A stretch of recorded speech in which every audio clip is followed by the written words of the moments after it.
Hi everyone, Marcus Lopez here, and welcome to another episode of Black Sweater Talk. I want to take a moment and let you know about an initiative by Bell Canada that's happening on January 30th, and that's Let's Talk. And back in 2010, Bell started a national conversation about mental illness with the goal of helping to end the stigma that surrounds mental illness. Because if you didn't know, 1 in 5 Canadians will be affected by mental illness in their lifetime. And one of the biggest challenges we still face in dealing with mental illness is overcoming the stigma. And that is why roughly 2/3 of Canadians who are affected by mental illness won't seek help. And there was a time when I was one of those people. I was in university. I was at the end of my last year of my undergraduate degree, and it was a really turbulent time in my life. I was coming out. I was raised in a very religious family, and I was quite worried about the reaction, which from some people wasn't that great. Others, some of my friends really supportive. But fearing that familial reaction, I couldn't sleep. I ended up suffering through insomnia. Couldn't get out of bed. I was still working on my degree, trying to go to class, trying to focus, and I couldn't.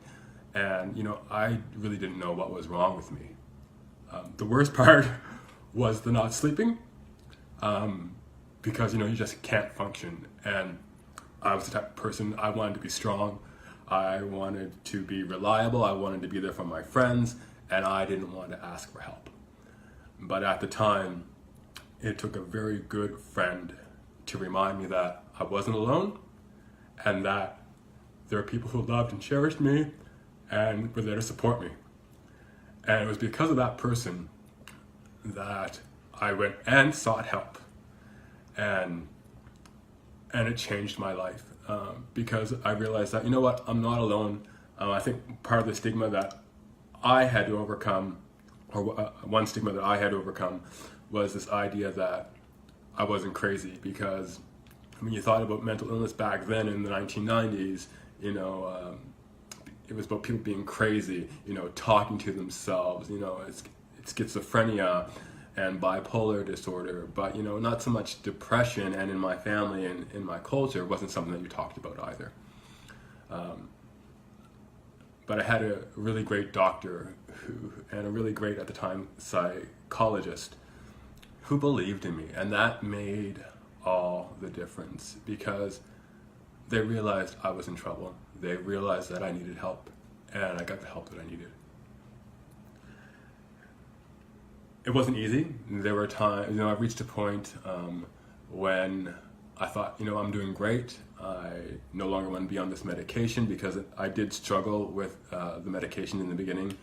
We went through 3 different medications before I ended up on Prozac. And again, that stigma of being on Prozac and believing that you're crazy. But at the time, Prozac was the one that worked for me. And so I got to the point where, I was feeling great.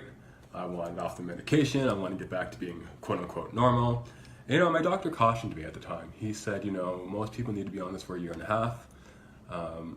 And I was like, nope, absolutely not. I'm done. I'm feeling good. And I got off it.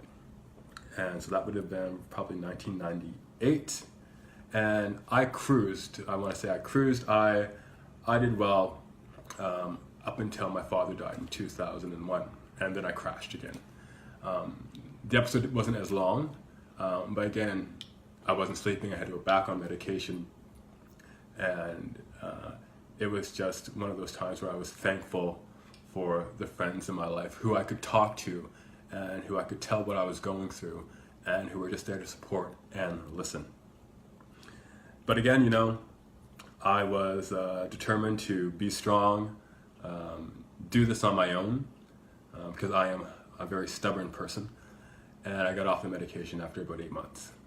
And I did well. I had goals in life that I was working to achieve. I had my passion for my writing. I started running after my father died, well, several years after my father died, actually. I started running in 2008. So I was in a good spot. I felt that I was in a good spot, that life was great, until my mother died in 2010. And because of the relationship that I had with her at the time wasn't great, that sent me into another downward spiral where I probably didn't sleep again for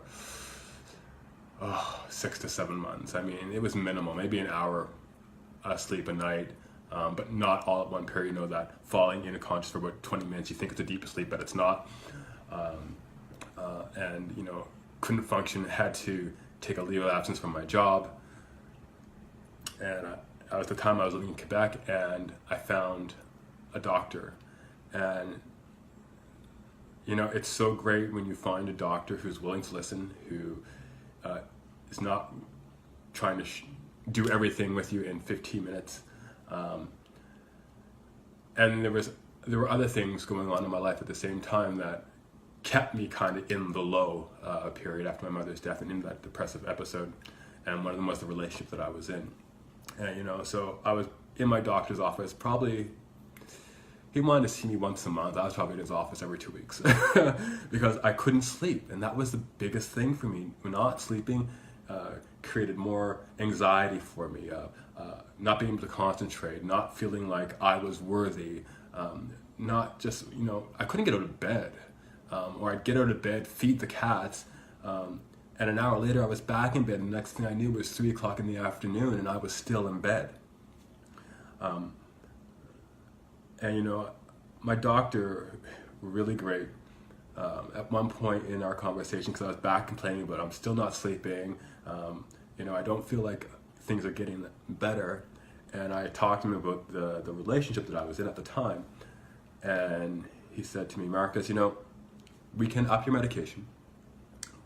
We can change the medication for your sleeping. But he goes, nothing will change until you deal with your relationship. And that hit me like a ton of bricks, because I didn't want to deal with that. You kind of hope that things will get better. You've invested some time. You're hopeful. But I also realized that he was right. I had to deal with it because I wasn't happy, and it wasn't where I wanted to be. And I dealt with it that very same day. And I'm not going to say that things instantly became glorious and happy and I was cheerful, but there was relief. A relief that I had removed one burden. And from that point forward, I was able to get, okay, that's done. What I need to deal with next. And it became, for me, a series of steps, and dealing with the other issues that were in my life, my job, gone. And focusing, you know, and then I had to think of what do I do next? How do I move forward?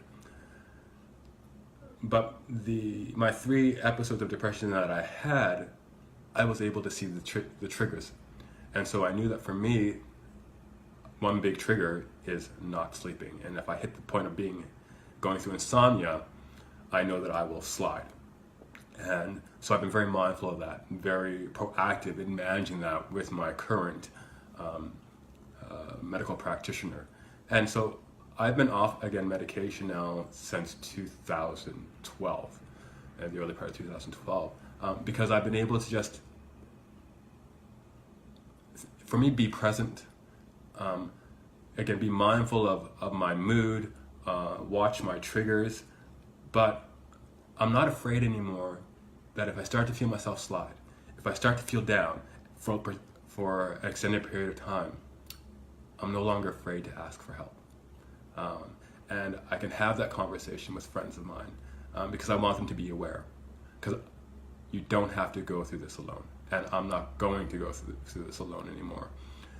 So if you're going through depression or some other form of mental illness, or if you know somebody who's struggling, whether it's a friend, a coworker, a family member, talk to them. Encourage them to get help. Because like I said, you don't have to go through this alone. People are there to love you and support you. So on January 30th, I invite you to be part of the conversation. Let's talk about mental illness and help end the stigma that surrounds it.